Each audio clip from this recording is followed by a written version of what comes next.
Hey everyone! So, if you've been keeping up with my posts, you know this leg of our creepy trip across Japan has been giving me a bit of a headache. The region we're covering encompasses 9 prefectures and the amount of information was crazy. I could have given you a 2-hour episode today, but I also have to keep in mind how the YouTube algorithm works. Long videos are amazing if everyone watches at least 50% of it in one sitting. Looking at my data, most of you have an inkling to step away about 25 minutes or so into a video. So I've decided to divide it up again and bring you the first hour today. Please make sure you stay for at least 30 minutes of it. Okay, don't worry, I haven't cut anything out. It just means it might take longer to cover this region than initially anticipated. After we finish covering the region, I'll do the true crime case where a headless body was found in a love hotel in Hokkaido. So for those of you who voted for that in the poll, don't worry, it's coming. As usual, I've divided this video into chapters so you can get back to it whenever you want, and I've added some exploration vids by various Japanese YouTubers as well, so check them out if you want to see how creepy these places actually are. Alright, this week we're visiting the Chubu region of Japan. Let's get started.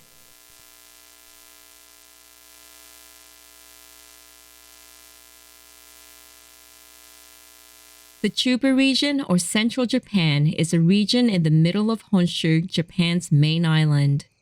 It includes 9 prefectures: Aichi, Fukui, Gifu, Ishikawa, Nagano, Niigata, Shizuoka, Toyama, and Yamanashi.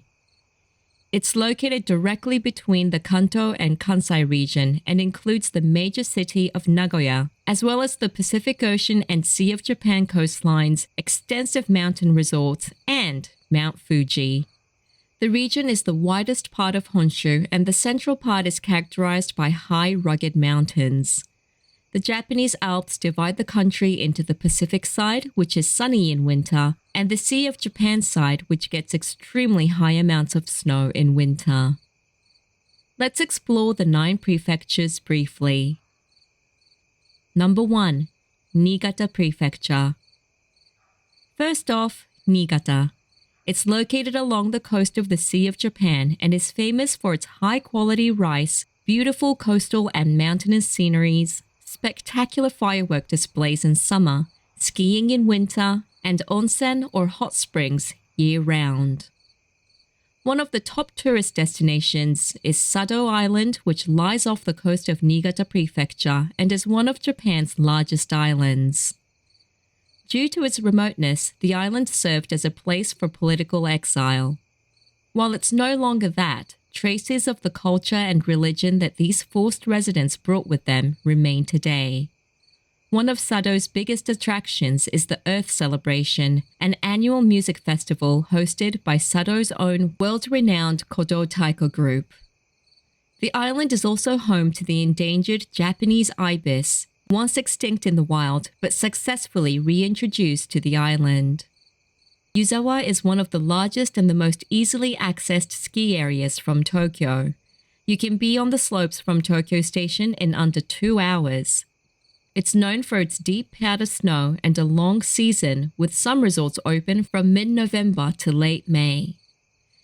It's also known for its onsen, with baths located at the ski resorts, hotels, public bathhouses, and in Shinkansen or bullet train stations. At Echigo Yuzawa Station, there's an all-you-can-try sake shop where you can compare almost 100 different varieties of sake from Niigata Prefecture for only 500 yen, which is less than $5.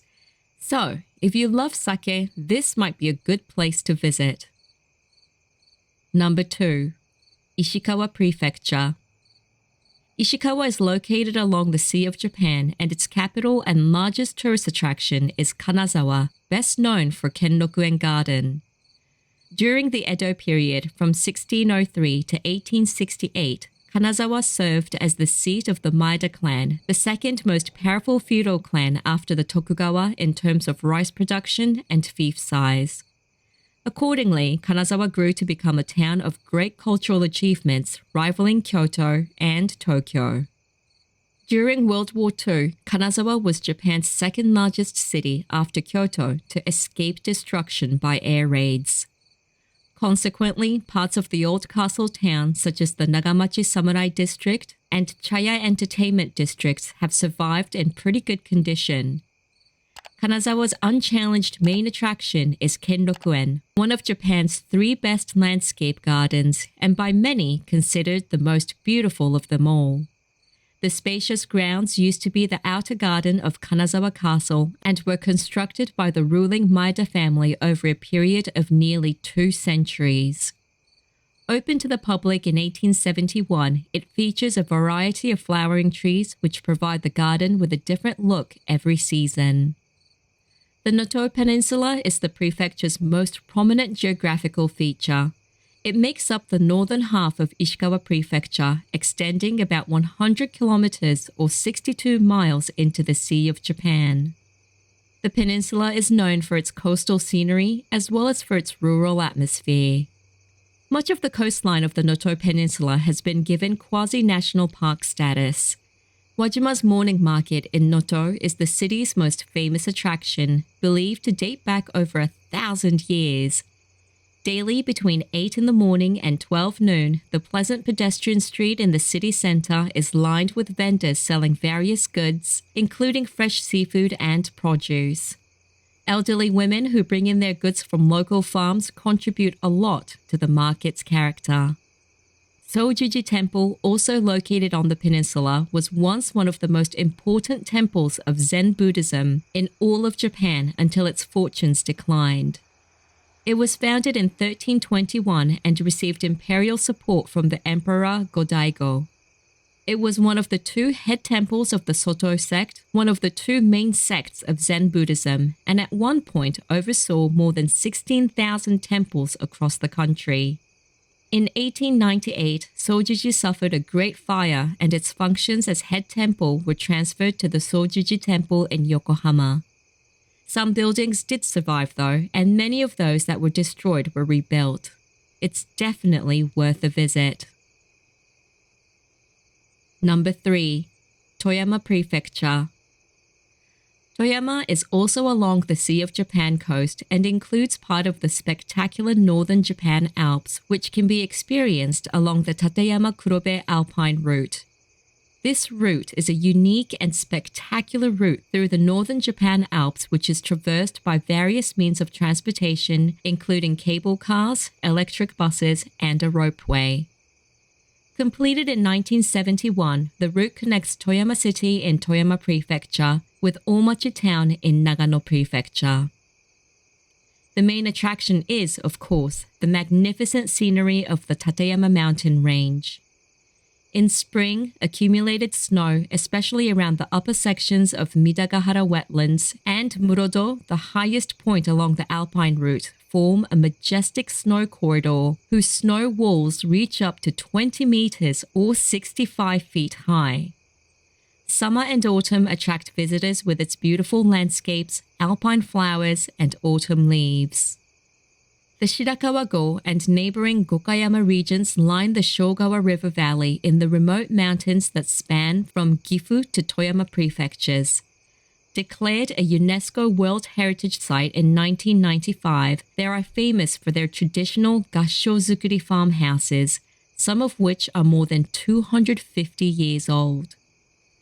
Gassho-zukuri means constructed like hands in prayer, as the farmhouse's steep thatched roofs resemble the hands of Buddhist monks pressed together in prayer. The architectural style developed over many generations and is designed to withstand the large amounts of heavy snow that falls in the region during winter. The roofs, made without nails, provide a large attic space used for cultivating silkworms. Ogimachi Village, the largest village in Shirakawa-go, typically gets covered by 1 to 2 meters or 3 to 6 feet of snow during the peak of the winter season. While causing the locals quite a bit of hardship, the snow turns this place into a dreamy winter landscape. To make it even better, the village organizes special illumination events on selected Sunday evenings in January and February, which attract plenty of tourists. During the light-up event, many of the village's gashozukuri farmhouses are lit up from 5:30 to 7:30. This is one landscape I would actually love to see. Number 4. Gifu Prefecture. Gifu is a large landlocked prefecture in the center of Honshu. Takayama, a beautiful town in the mountains, and Shirakawa-go, a collection of small villages even deeper in the mountains, which we just talked about, are Gifu's main tourist attractions. If you ever want to see small streets lined with traditional Japanese architecture that is as picturesque as it can get, this is the place to visit. Takayama is a city in the mountainous Hida region of Gifu Prefecture. It retains a traditional touch like few other Japanese cities, especially in its beautifully preserved old town.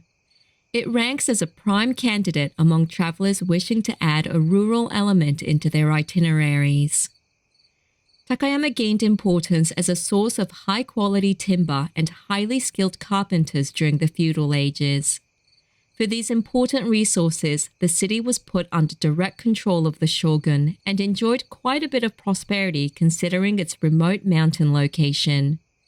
The Takayama Festival, held in spring and autumn, is considered one of Japan's best festivals. Number 5. Nagano Prefecture. Now, if you're an avid skier or snowboarder, this is one place I'm sure you've heard of. Nagano is a mountainous landlocked prefecture in the center of Honshu.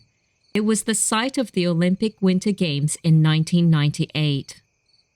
Kamikochi is a popular resort there, offering some of Japan's most spectacular mountain scenery. It's open from April 17th until November 15th and shuts down during winter. Kamikochi is a 15-kilometer or 9-mile-long plateau along the Azusa River, about 1,500 meters or almost 5,000 feet above sea level, and is surrounded by tall mountains. The river that flows is so clear and blue. Just take a look at these pictures. I want to go there for a swim, but I'm sure the water's freezing.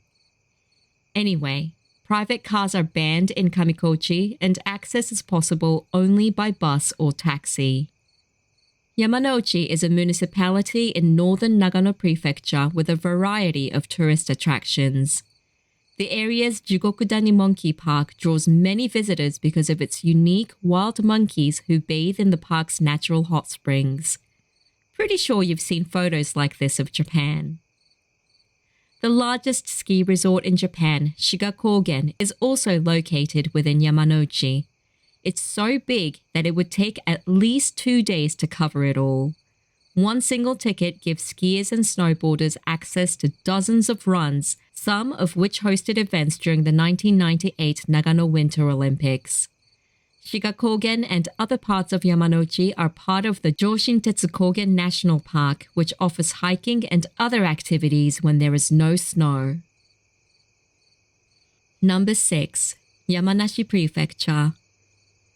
Landlocked Yamanashi Prefecture is located immediately west of Tokyo. The northern half of Mount Fuji and the Fuji Five-Lake region are located in this prefecture. The most obvious place to visit is Mount Fuji, which is the tallest mountain in Japan at 3,776 meters or 12,400 feet. Its nearly perfectly shaped volcano has been worshipped as a sacred mountain and experienced big popularity among artists throughout the centuries. It's an active volcano which most recently erupted in 1707. It stands on the border between Yamanashi and Shizuoka prefectures and can be seen from Tokyo and Yokohama on clear days. The Chureito Pagoda is a 5-storied pagoda on the mountainside overlooking Mount Fuji off in the distance. The pagoda is part of the Arakura Sengen Shrine and was built as a peace memorial in 1963, nearly 400 steps up the mountain from the shrine's main buildings. The location offers spectacular views of Mount Fuji in combination with the pagoda, especially during the cherry blossom season in mid-April when there are hundreds of trees in bloom, and during the autumn color season, which usually takes place in the first half of November. I've seen this photo so many times but never knew where it was, and again, this is another place that I would love to go visit one day. Number 7. Shizuoka Prefecture. Sometimes referred to as Japan's Riviera, Shizuoka Prefecture is located along the Pacific coast. Mount Fuji and the Izu Peninsula are part of Shizuoka Prefecture, and they're most famous for their tea. The Izu Peninsula is a resort area popular for its hot springs, beautiful coastlines, beaches, mild climate, and a scenic mountainous interior. It's well connected to Tokyo by train, and Mount Fuji lies only about 50 kilometers or 31 miles to the north and can be viewed from the peninsula's western coast. Number 8. Aichi Prefecture. With over 2 million inhabitants, Nagoya, Aichi's capital, is Japan's fourth most populated city after Tokyo, Yokohama, and Osaka. Nagoya Castle is a sight to see.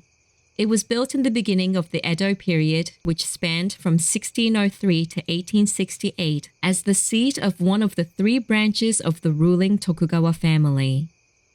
As such, it was one of the largest castles in the country, and the castle town around it ultimately grew to become Japan's fourth largest city. Most castle buildings were destroyed in the air raids of 1945, including the castle keep and the palace buildings. The park surrounding the castle keep features 2 circles of moats and impressive walls with corner turrets. It becomes an attractive hanami spot during the cherry blossom season, which usually peaks in late March or early April. The castle's palace was recently rebuilt and fully opened to the public in June 2018. Half a century after its destruction in the war, the palace was rebuilt using traditional construction materials and techniques. It contains entrance and reception halls as well as rooms reserved for the visiting shogun with beautiful replicated paintings on the sliding doors called fusuma in Japanese. The palace has been considered one of the finest examples of Shoin architecture or traditional Japanese rooms in all of Japan. Nagashima Resort is a major vacation destination just outside Nagoya. It is comprised of 5 main leisure facilities: the Nagashima Spa-Land Amusement Park, a water park, an onsen complex, an outlet shopping mall, and a flower park. The resort is located on a long piece of land that is surrounded by rivers and the sea. Fittingly, it is called Nagashima or Long Island. It's reputed to be the best amusement park for roller coasters in Western Japan and is filled with over 40 rides. The Steel Dragon 2000 is the largest one and spans the entire length of the park. If you want a bit of nature, make sure to visit Koranke, which is a valley near Nagoya reputed to be one of the best spots for autumn colors in all of the Chubu region. Shaping the valley is the 254-meter or 844-foot tall Mount Iimori on which Kojakuji Temple stands. In the 17th century, the head priest of the temple planted some maple trees along the temple approach, prompting many locals to do the same in the area. Today, visitors to Koranke can see the fruits of these past efforts in the form of excellent autumn scenery. The peak of the season usually takes place around mid to late November each year. Number 9. Fukui Prefecture. Fukui Prefecture is located along the Sea of Japan coast. Among its most famous attractions are Eiheiji Temple, a leading Zen temple, and the Fukui Dinosaur Museum, Japan's best museum of its kind. Eiheiji is a large temple complex and active monastery standing on a cedar-covered slope in the mountains just outside Fukui City.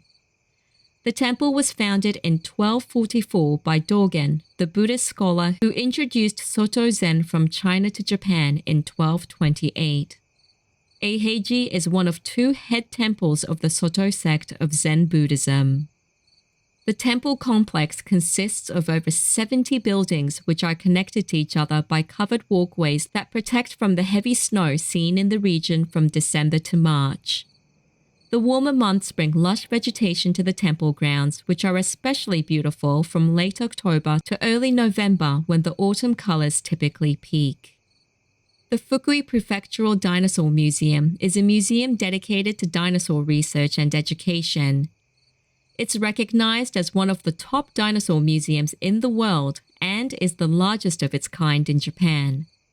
It's located in Katsuyama City, the center of dinosaur research in Japan and home to the country's largest and most prolific excavation site, found just a few kilometers from the museum. It spans 4 floors. The main floor's largest open space houses the museum's principal Dinosaur World exhibition, where more than 40 dinosaur skeletons are on display. They include examples of the local Fukui raptor and Fukuisaurus, which were found nearby, as well as several life-size animatronic dinosaurs, including a lifelike Tyrannosaurus rex that greets visitors at the entrance. Another highlight of Fukui Prefecture is Tojinbo, which is a 1-kilometer long stretch of rugged basalt cliffs along the Sea of Japan coast north of Fukui City. The rocky coastline has been carved out by the waves, and the coarse, pillar-shaped rocks look like bundles of hexagonal and pentagonal rods, which are a rare geological formation that can be seen in only a few other spots in the world. Tojinbo can be explored via trails which lead along the rocky embankment, and you can walk right up to the unmarked edges of the bluffs. Watch your step and take heed, as Tojinbo is named after a monk who, legend has it, fell to his untimely death along the cliffs. I'll be talking about Tojinbo a bit more towards the end of the video because it's considered to be one of the most haunted places in the Chubu region. Alright, it was really hard to choose just a couple of places for each prefecture, but I had to do it, otherwise it would have taken way too long to cover all 9 prefectures. There are so many more beautiful places you can visit, so if any of them tickled your fancy, do a Google search to find more amazing destinations. Okay, now it's time to get into the creepy stuff. Let's get started. Location 1. The White House. The White House is an abandoned building on the mountainside of National Route 402 in Niigata Prefecture. There's no public transportation in the area, and the nearest station is 20 kilometers or 12 miles away, making it truly isolated. It's a well-known haunted spot since before the year 2000, has many rumors such as a mentally insane daughter of a family being held captive on the 2nd floor and how she brutally murdered her entire family and then unalived herself in what's referred to as the Black House, which we'll talk about after. It's a concrete building, and the 2nd floor window frames actually have iron bars, creating an ominous atmosphere that might make you believe that a young girl was indeed held captive there. People who have visited and claim to experience something paranormal there unanimously say that they saw a woman staring at them from behind the iron bars on the 2nd floor window. However, there have been no sightings of the spirits of the family members who are rumored to have been killed there. Now, none of these stories can be verified, and some locals have said that no actual crime has ever occurred there, that the house was built by a businessman as a vacation home and was simply abandoned one day. However, there have been an account of a psychic visiting the house and actually seeing a woman's spirit in the house. Why this spirit is there is a mystery. Before I get into the first story, I want to share the website that I found the following story on. I never knew it existed, and it's pretty interesting.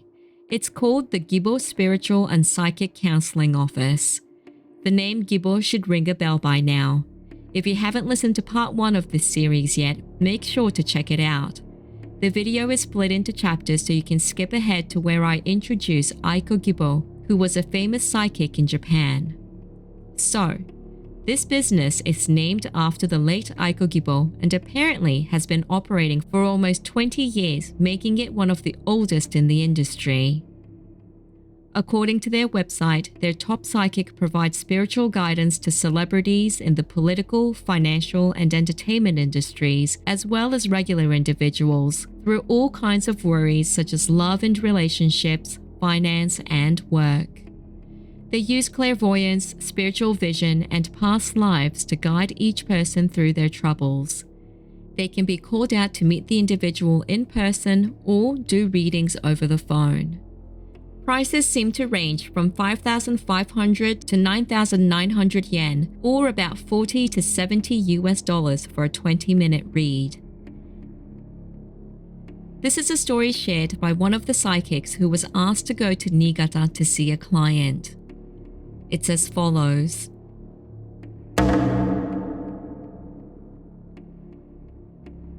Recently, when I was asked to do an on-site consultation, I went all the way to Niigata City, but the matter took longer than expected, so I quickly changed my plans and stayed in the city for 2 nights.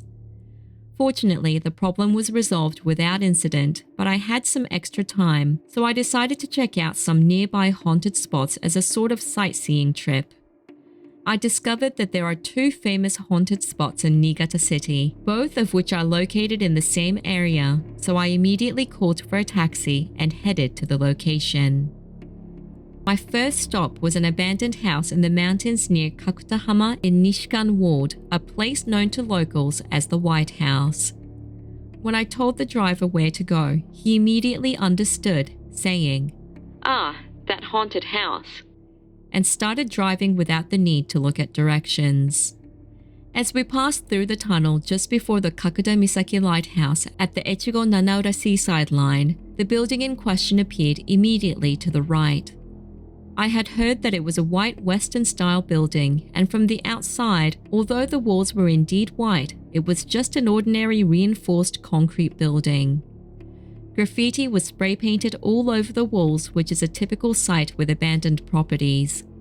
However, there were also traces of graffiti having been painted over in places, so it seems like someone was still managing the building.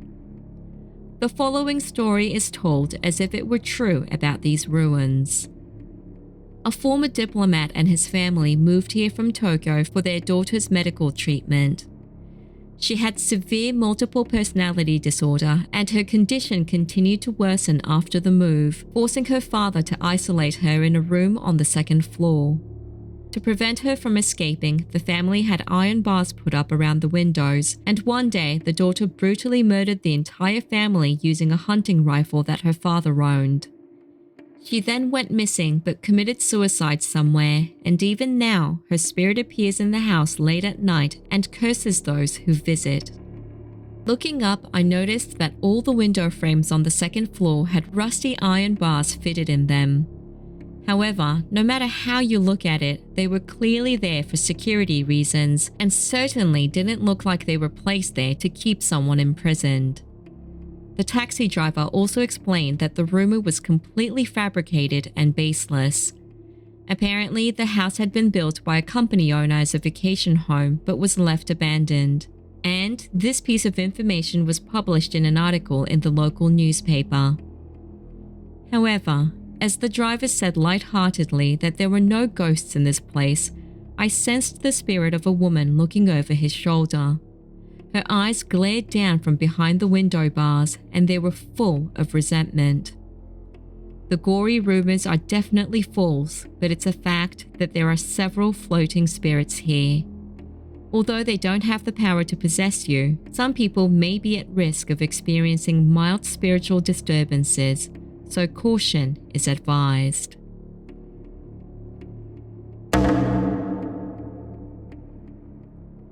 This happened when I went to Niigata for a summer beach trip with 4 of my colleagues.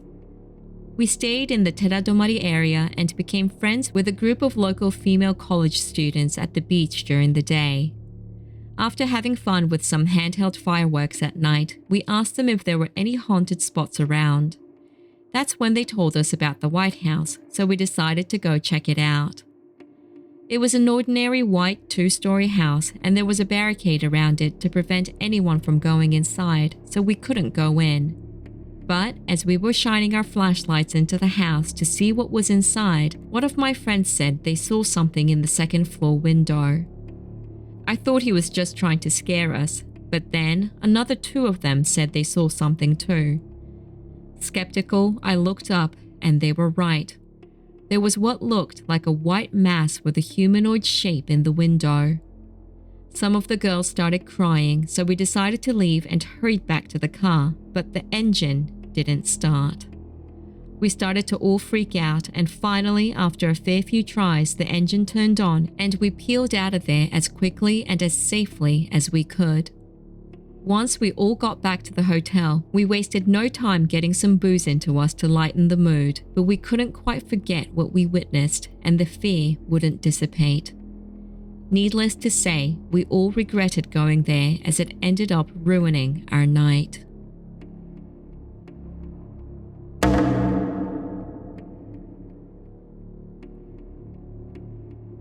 One summer night, I went to Kakutahama with my friend A to find the White House. According to the information I found, it would either be on Mount Kakuta or on Mount Yahiko, which is the neighboring mountain. On this day, we decided to investigate Mount Kakuta first. By the time we got there, it was already past 7 p.m. We didn't even know the hiking trail, so we just started trekking up from where the lighthouse was located. Thinking back on it, we were pretty careless and stupid. Anyway, the path was quite narrow and the terrain was uneven, so it definitely wasn't meant for noobs like us, and especially not at night. I carefully climbed up the steep and rocky cliff-like path, being careful not to trip. There were some really dangerous areas where I honestly thought I would die if I fell. After what seemed like forever, the trail finally opened up.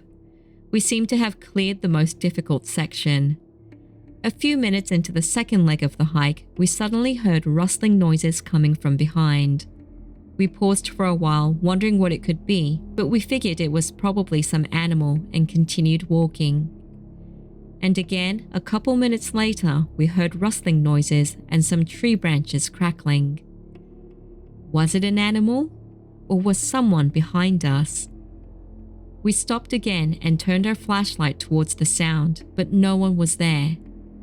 The sounds had also stopped when we stopped walking, as if whatever it was didn't want us to know it was following us. It was dark and it was hard to imagine anyone else would be stupid enough to be hiking at this hour than A and myself. Although I was initially super pumped to find the White House, I was now terrified. That, coupled with exhaustion from making that steep climb, made me want nothing more than to get back down the mountain. Again, here's where being a noob really didn't help. It was also our first time on Mount Kakuta, so we had no clue where any of the paths led to.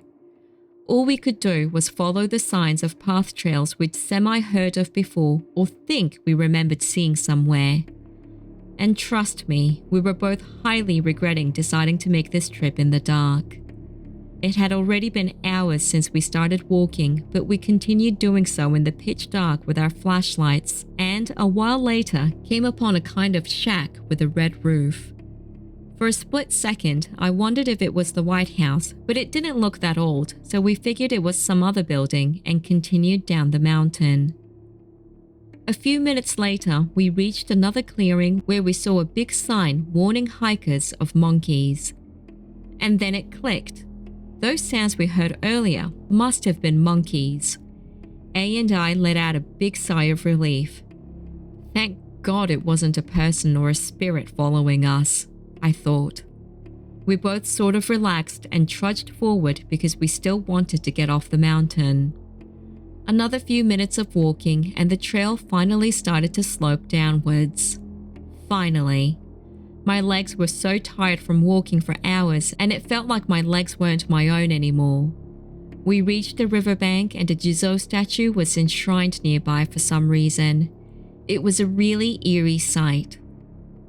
We didn't stay there long and continued down and finally came out to a parking lot called Inajima Parking Lot, which I knew about because I'd parked there before. It means we were almost at the foot of the mountain. A and I were so relieved to finally be in a familiar place and know that we didn't have long to go that we walked down the rest of the way with renewed strength. When we finally reached the bottom and saw that there were a bunch of vending machines lined up, we rushed over to it and bought some Coke. I was dying of thirst and took several gulps, voicing my happiness that we had made it back safely. I'll never forget the taste of the Coke from that night. That's when I noticed something. We started the climb from the ocean side, but looking around, all we saw were rice fields. It seems we had literally traversed the mountain and come down the other side. Now we had no choice but to walk along the road back to our car, and by the time we got there, it was past 1 a.m. We'd been walking for well over 6 hours. Ridiculous. In the end, we couldn't find the White House, but the building with the red roof nagged me. When I did some research at a later date, I found that there was another abandoned building with a red roof in the area. And according to what I read, it's really difficult to find it because it's deep in the mountains. It's rumored that if you do find it, you'll most likely encounter some kind of paranormal phenomena. So, does that mean that those footsteps weren't monkeys after all? It freaks me out just thinking about it. And even though we couldn't find the White House, I honestly never want to climb up Mount Kukta anymore. Anyway, after all of that, we made it safely back home.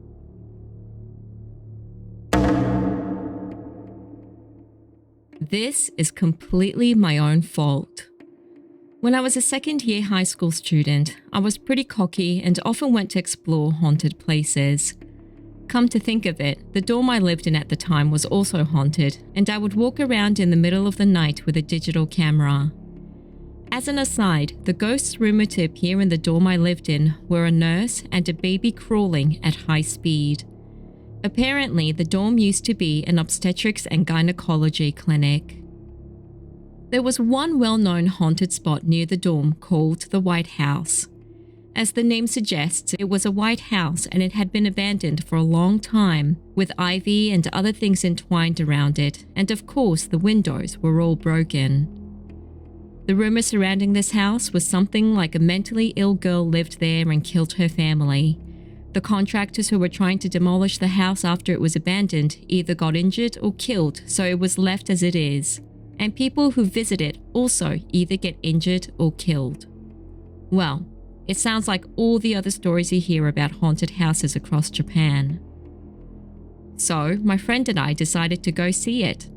It was around 8 at night, and although it was summer, I remember that day being unusually cool. The front door was sealed off with wooden boards, so it was impossible to enter through the front door. We didn't give up though. We climbed over the fence and went into what I'm guessing used to be the garden.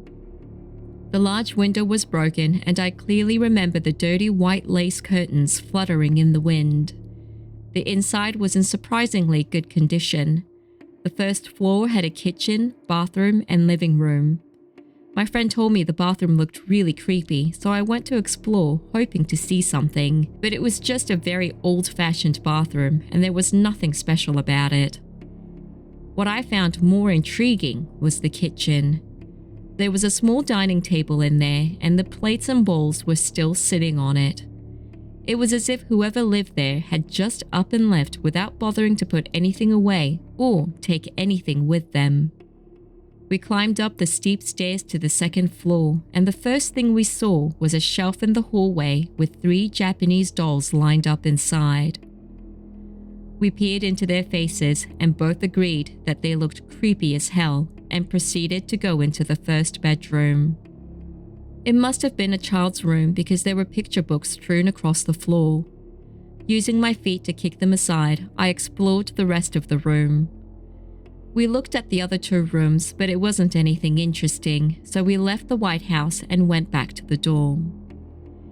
When we got there, we told our other dorm mates about our exploration. After they left my room, I grabbed my backpack to check out the pictures I'd taken with my camera. It felt heavier than before, but figured it was just my imagination, and I opened the bag. When I looked inside, I screamed and threw it across the room. The 3 Japanese dolls we'd seen in the house were inside, staring up at me. I called my friend right away and asked if he put them there, and his laughter was enough to answer that question. It was pretty late by this time, so I figured I'd take care of the dolls the following day and went to bed.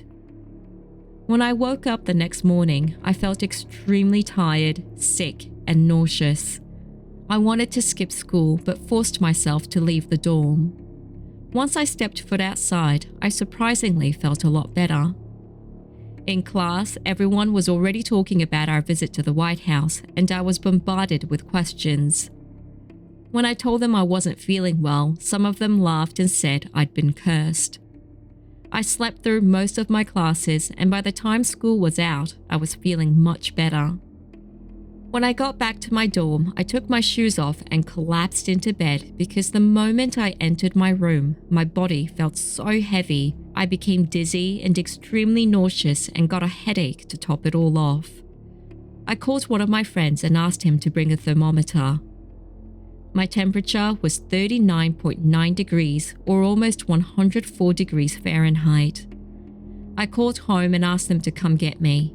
My aunt ended up coming and she took me straight to the hospital. Just like before, as soon as I left the dorm, I felt much better, and when I got to the hospital, the doctor couldn't tell me what was wrong. I had no viral or bacterial infection and my throat was normal, so it wasn't a cold either.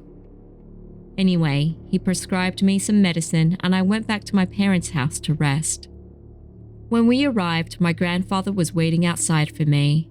He began an exorcism right away, hitting me on the back and writing words on my back, etc. Let me just introduce him to you. Apparently, he's a bit of a psychic and he's been helping people throughout his life. I didn't really care about all that when I was little, and as I got older, I straight up didn't believe any of it. He's a shady old man, but it's true that growing up, I'd seen many people coming to see him. He performed exorcisms for free, so there was no monetary incentive for him to lie, and whenever he talked about it, he was real serious about it.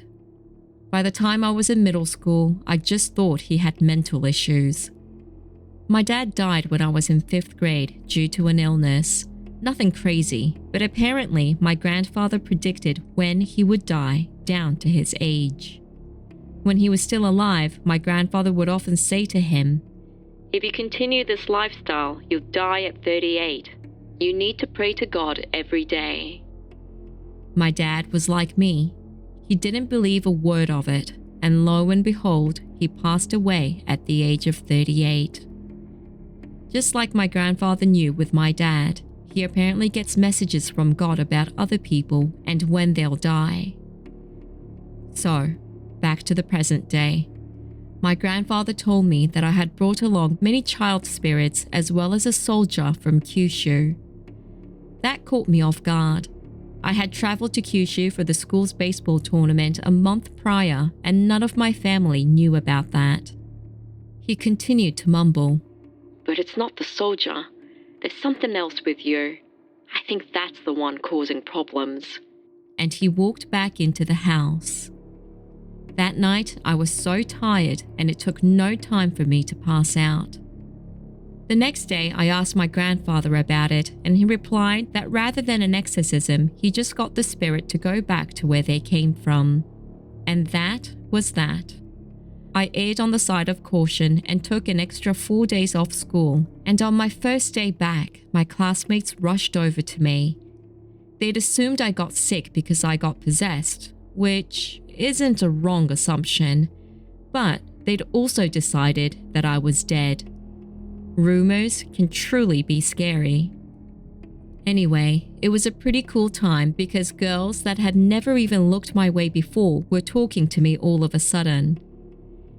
Ever since then, I haven't had any paranormal experiences and my grandfather is still alive and kicking. You might be wondering what I did with those 3 Japanese dolls. After covering them with horse mackerel salt, I threw them deep into the mountains.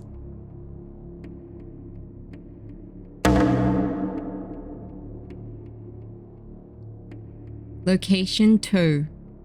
The Black House. There are 2 famous abandoned buildings in Niigata Prefecture. One is the White House, where a girl is said to have brutally murdered her family. The other is the Black House, where the girl is said to have ended up. After the family was brutally murdered, the girl woke up in front of the Black House. She walked into it and found a large hook hanging from the ceiling. Unable to bear the guilt of killing her family, the girl used the hook to hang herself. The nearby radio tower is also called the Suicide Radio Tower and is said to emit radio waves that attract those who want to end their lives. When they arrive and go into the Black House and see the hook in the ceiling, it seals their fate. As a result, in addition to the ghost of the girl, the ghosts of those who unalived themselves also reside there. By the way, even though it's called the Black House, the exterior is white. And we just talked about the White House, so we know that the rumor about the girl killing her family and ending her life afterwards is just a rumor and isn't true. The stuff about the radio tower, though? Who knows?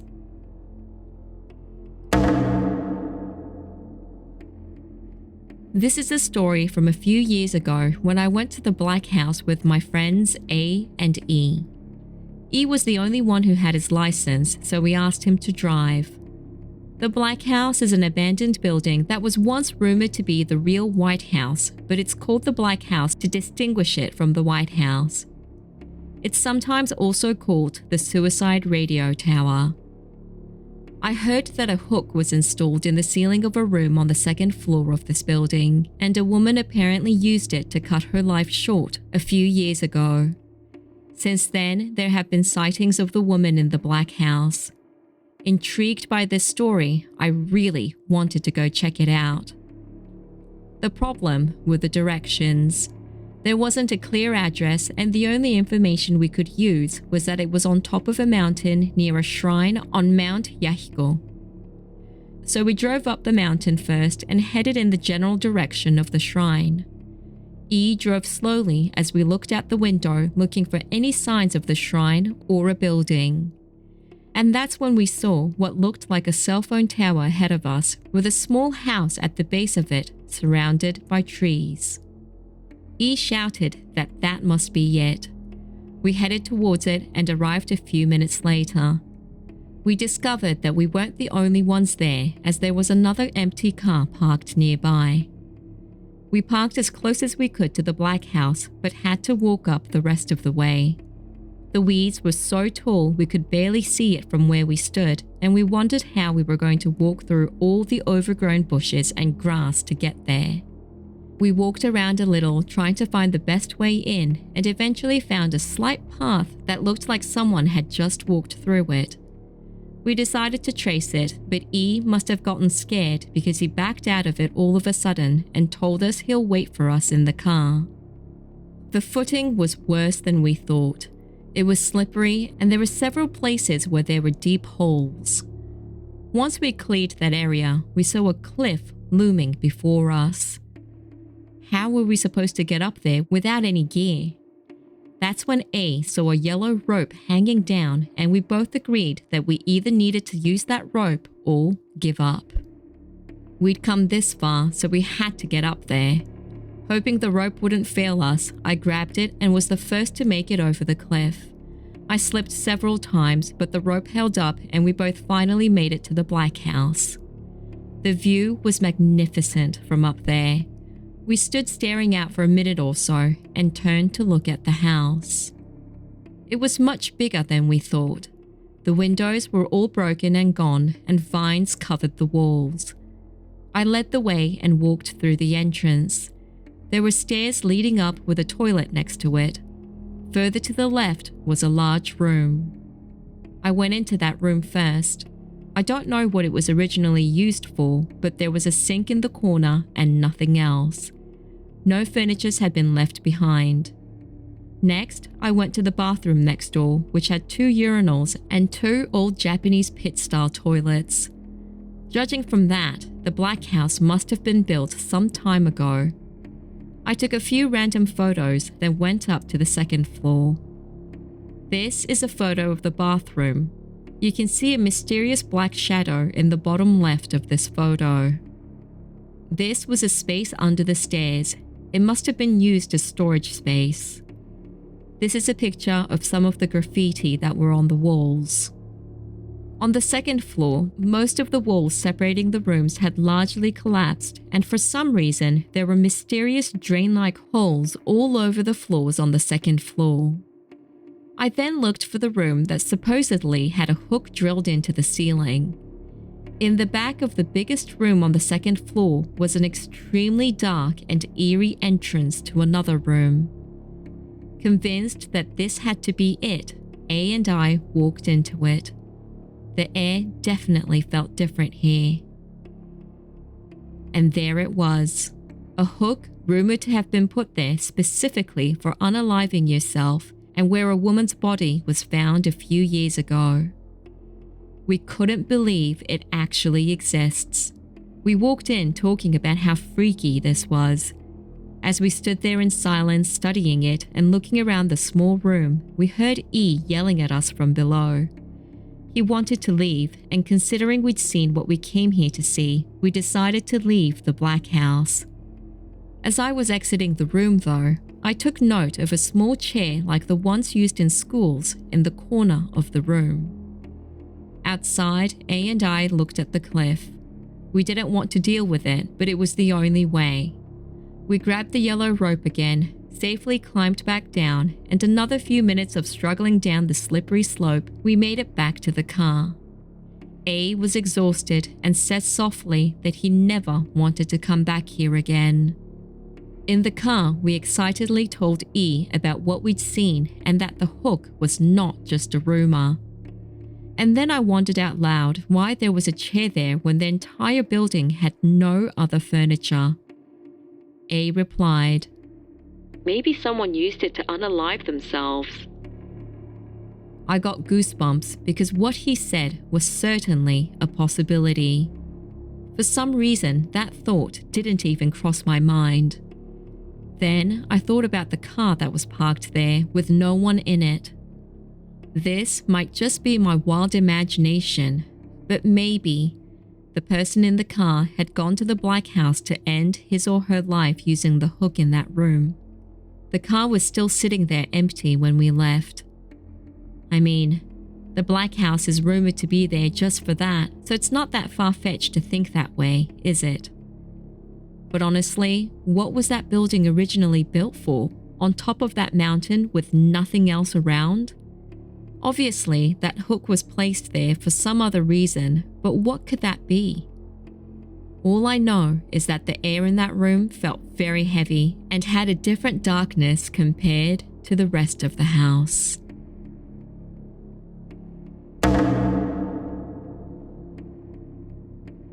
Location 3. Tsubono Onsen Hotel. Tsubono Onsen is a hot spring that used underground mineral spring water that contains healing ingredients from a medical perspective, located in Uozu City, Toyama Prefecture. It's considered to be one of the most terrifying haunted spots in the region. I won't waste your time and tell you why it's considered so. On May 5th, 1996, 2 young girls from Himi City, Toyama Prefecture, went out in a car and went missing shortly after. Girl A was an office worker from Himi City, and Girl B used to work part-time at a supermarket. They were both only 19 years old and used to be classmates in high school. According to investigations by the Himi and Uozu police stations, the 2 left Himi City in B's car at around 9 p.m. on May 5, 1996, telling their families that they were going to go do kimodameshi, or test their courage, in Uozu. They stopped at Kaiyomaru Park in Shin-Minato City, which is a popular hangout for young people to meet up with a friend. After 10 p.m. that night, B's car with the two girls in it was seen driving toward Uozu on National Route 8. A while later, the two sent a message to a friend's pager saying they were there, and that was the last time anyone heard from them. Based on the keywords kimodameshi and uozu, it is believed that the two were headed towards the Tsubono Onsen hotel, which had gone out of business in 1982 and was located in a mountainous area about 10 kilometers from the center of Uozu City. A helicopter and mountain search team were organized to search for places where the car might have fallen off cliffs, but were unable to locate it. At the time, it was a hangout spot for motorcycle gangs, so the case was investigated as both a crime and an accident, but no clues were found and the case remained unsolved.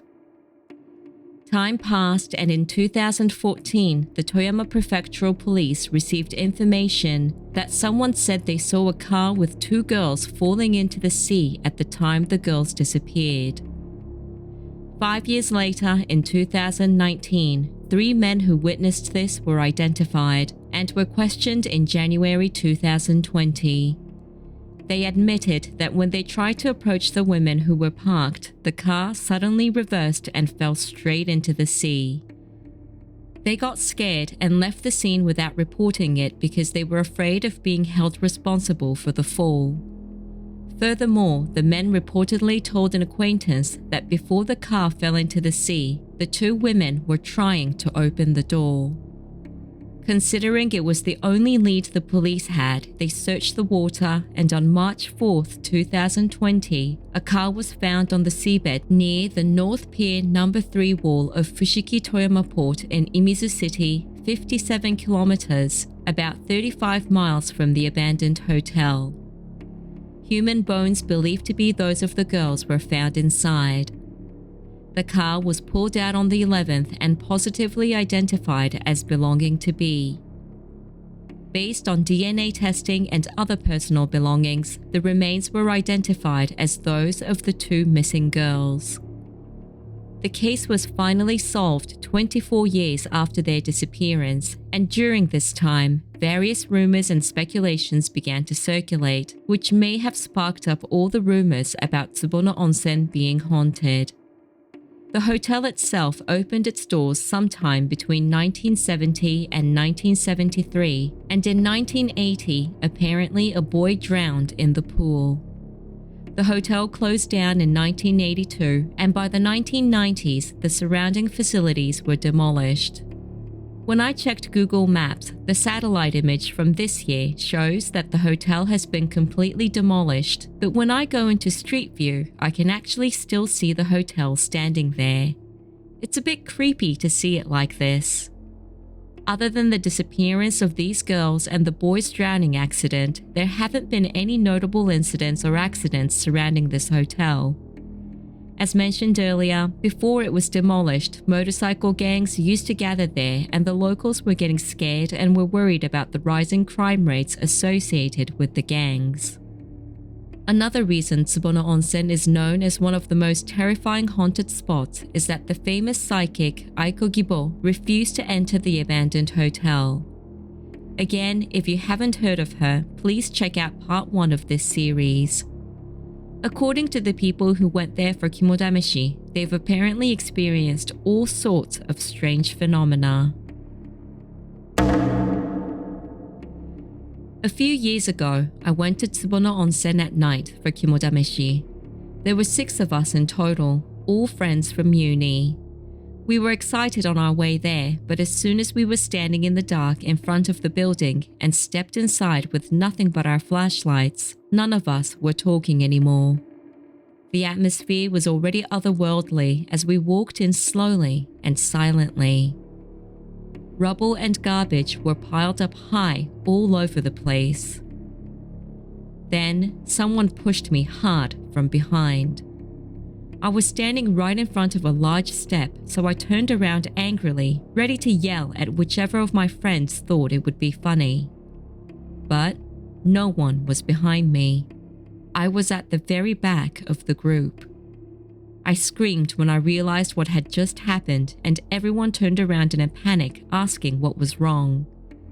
My fear spread quickly, and then we began to hear groans coming from somewhere in the building, and that was it. We got the hell out of there. To this day, I don't know what pushed me, but it certainly wasn't a living person. And what if I'd fallen off that step? Freaks me out just to think about it. I currently live in Uozu City, Toyama Prefecture, and I heard this story from someone at work. There's an abandoned hotel called Tsubono Onsen, and it's known for being a place that even Aiko Gibo, a famous psychic, refused to go to. According to my colleague, over a decade ago, a bunch of others from the office got together for some kind of work outing and decided to go to Tsubono Onsen for kimodameshi. My colleague tried to stop them, but they didn't care and went anyway. A few hours later, they returned to the office and all of them immediately went home. She found out later that on the way back to the office that day, the car suddenly conked out on them. They had plenty of petrol and it had nothing to do with the battery either. They knew this because when they called JAF, the roadside assistance, they checked the battery level and it was totally fine. But jump-starting it didn't work at all and they had no choice but to take a taxi the rest of the way. The car got towed to a garage and upon inspection, nothing was wrong with it. Location 4. Ushikubi Tunnel. The Ushikubi Tunnel, located on the border between Ishikawa and Toyama prefectures, is a famous haunted spot in the area.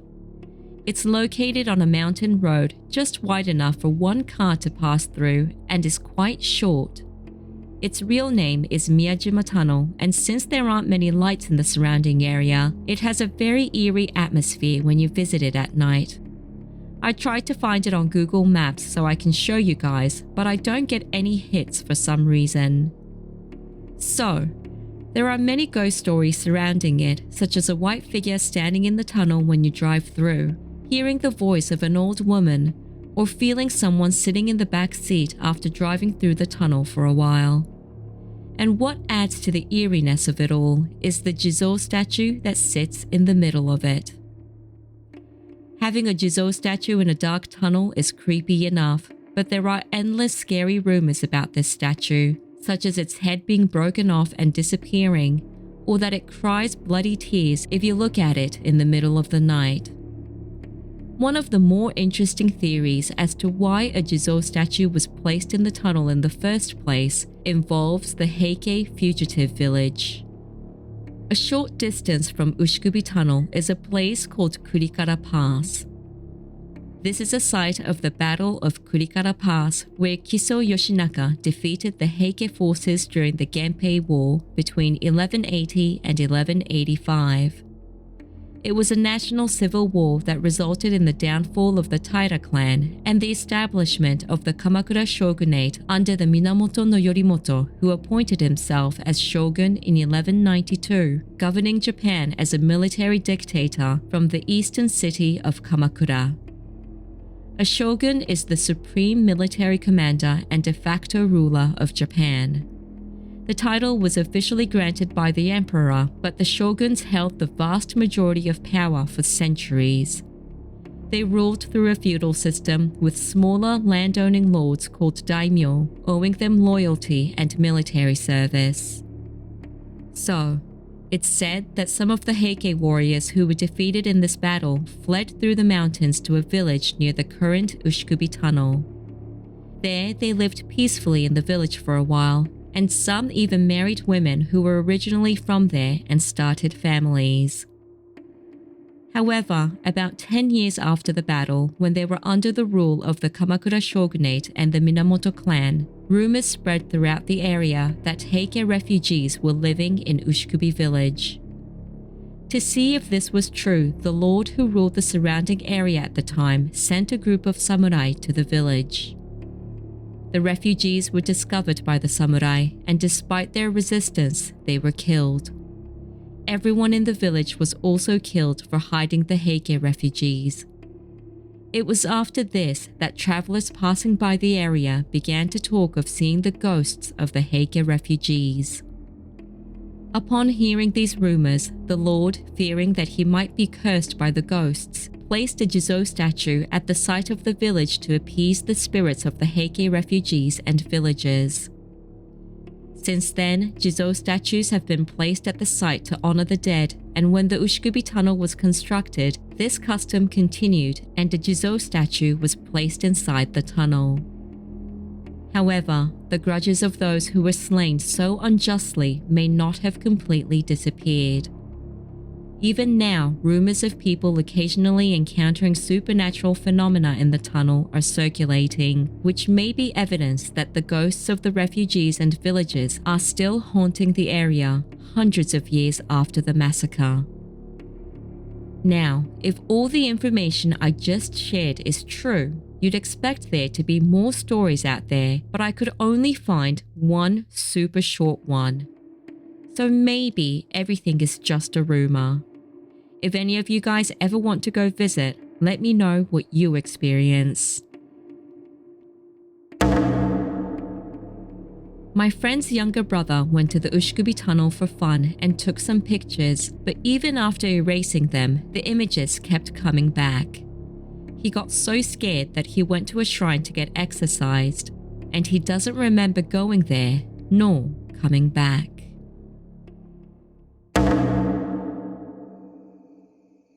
Alright guys, this is the end of the first section of the Chubu region. I'll try to have the next part out in 2 weeks. I definitely won't make you all wait for another month. I hope you enjoyed these stories, and in the next video, I'm only covering 2 haunted places, but that in itself is going to take an hour. It's really interesting, so please come back for it. Alright, as usual, let me know which places you'd like to visit. I hope you all have a wonderful week ahead and see you in the next video. Cheers.